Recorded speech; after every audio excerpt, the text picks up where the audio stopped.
بسم اللہ الرحمن الرحیم۔ السلام علیکم ورحمۃ اللہ۔ ناظرین محترم، حضرت ذوالنون مصری رحمۃ اللہ تعالی علیہ یہ بہت بڑے ولی گزرے ہیں۔ ذوالنون مصری رحمۃ اللہ تعالی علیہ کہتے ہیں کہ میری ایک اللہ تعالی کے ساتھ معاملہ رکھنے والی بھانجی تھی جو کہ ولیہ تھی۔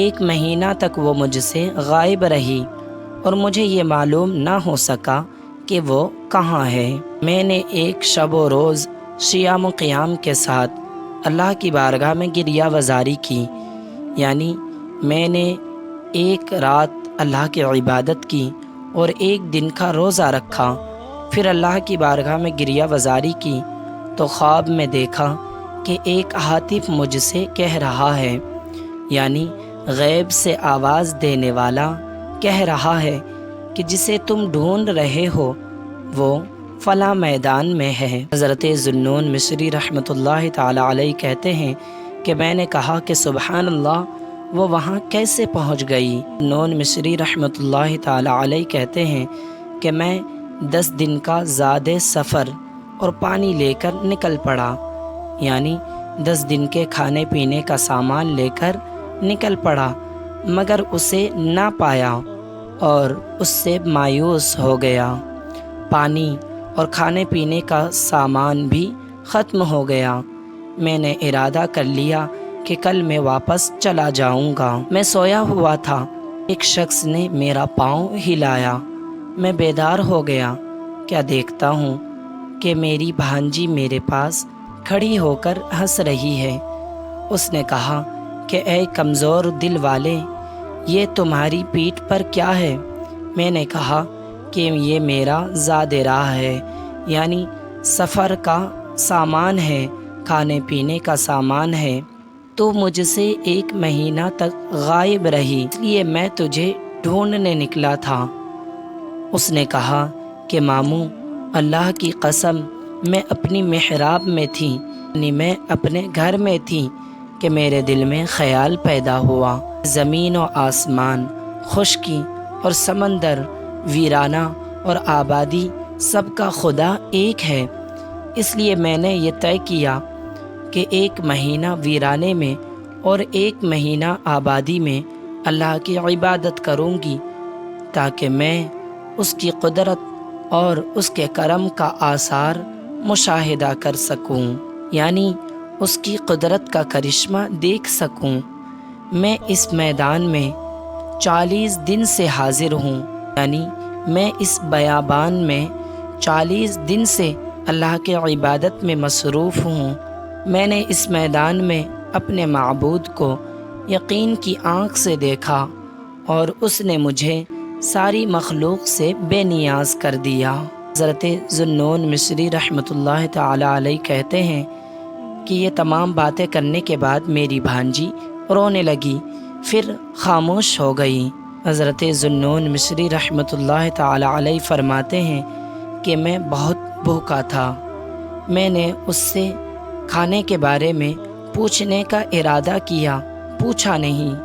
اتنے میں اس نے میری طرف دیکھا اور کہا کہ ماموں، کیا آپ کو بھوک لگی ہے؟ میں نے کہا کہ ہاں، مجھے بھوک لگی ہے۔ اس نے آسمان کی طرف نظر اٹھا کر عرض کیا کہ اے میرے مولا، میرے ماموں بھوکے ہیں اور دل من ہے، سلوہ کہاں ہے؟ اس نے کہا کہ ماموں، سلوہ من کے بعد ہے۔ حضرت ذوالنون مصری رحمۃ اللہ تعالی علیہ کہتے ہیں کہ میں نے دیکھا کہ ہمارے اوپر بہت سارا سلوہ اتر گیا۔ سلوہ یہ بھی آسمانی کھانے کو کہتے ہیں۔ ناظرین محترم، اس واقعہ سے ہمیں پتہ چلتا ہے کہ جب اللہ تبارک و تعالی کا قرب کسی شخص کو حاصل ہو جاتا ہے اور وہ اللہ کی بارگاہ میں مقبول ہو جاتا ہے تو پھر اس کی دعا پروردگار عالم کی بارگاہ میں مقبول ہو جاتی ہے، جیسا کہ اس نیک لڑکی کی دعا اللہ کی بارگاہ میں مقبول ہوئی اور اس کی دعا سے آسمان سے کھانا نازل ہوا۔ ناظرین محترم، آج ہم دعا کرتے ہیں لیکن ہماری دعا جلدی اللہ کی بارگاہ میں مقبول کیوں نہیں ہوتی؟ اس کی کیا وجہ ہے کہ ہماری دعائیں اللہ کی بارگاہ میں جلدی قبول نہیں ہوتی؟ ایک واقعہ اس طرح کا ہے کہ حضرت موسیٰ علیہ السلام نے ایک شخص کو کسی ضرورت کے پورا ہونے کے لیے گڑ گڑا کر دعا کرتے ہوئے دیکھا کہ وہ اللہ کی بارگاہ میں دعا کر رہا ہے، رو کر دعا کر رہا ہے کہ اللہ میری ضرورت کو پوری کر دے۔ حضرت موسیٰ علیہ السلام نے اللہ کی بارگاہ میں دعا کی کہ مولا، اگر اس شخص کو ضرورت درپیش ہے تو اسے پورا کر دے۔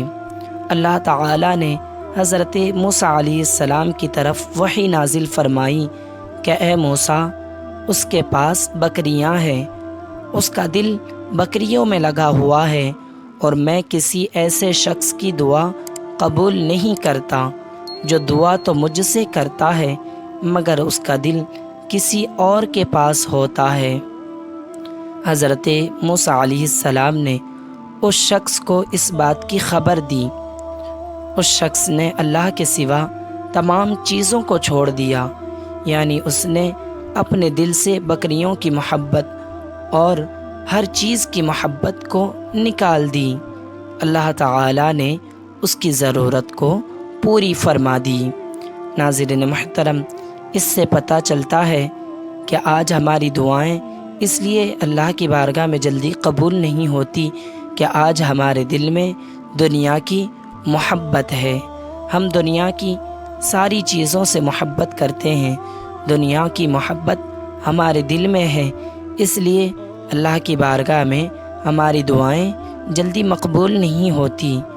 لہٰذا ہمیں چاہیے کہ ہم اپنے دل سے دنیا کی محبت کو نکال دیں اور پھر اللہ کی بارگاہ میں دعا کریں، تو انشاءاللہ تعالی ہماری دعائیں بھی اللہ کی بارگاہ میں جلدی مقبول ہوگی۔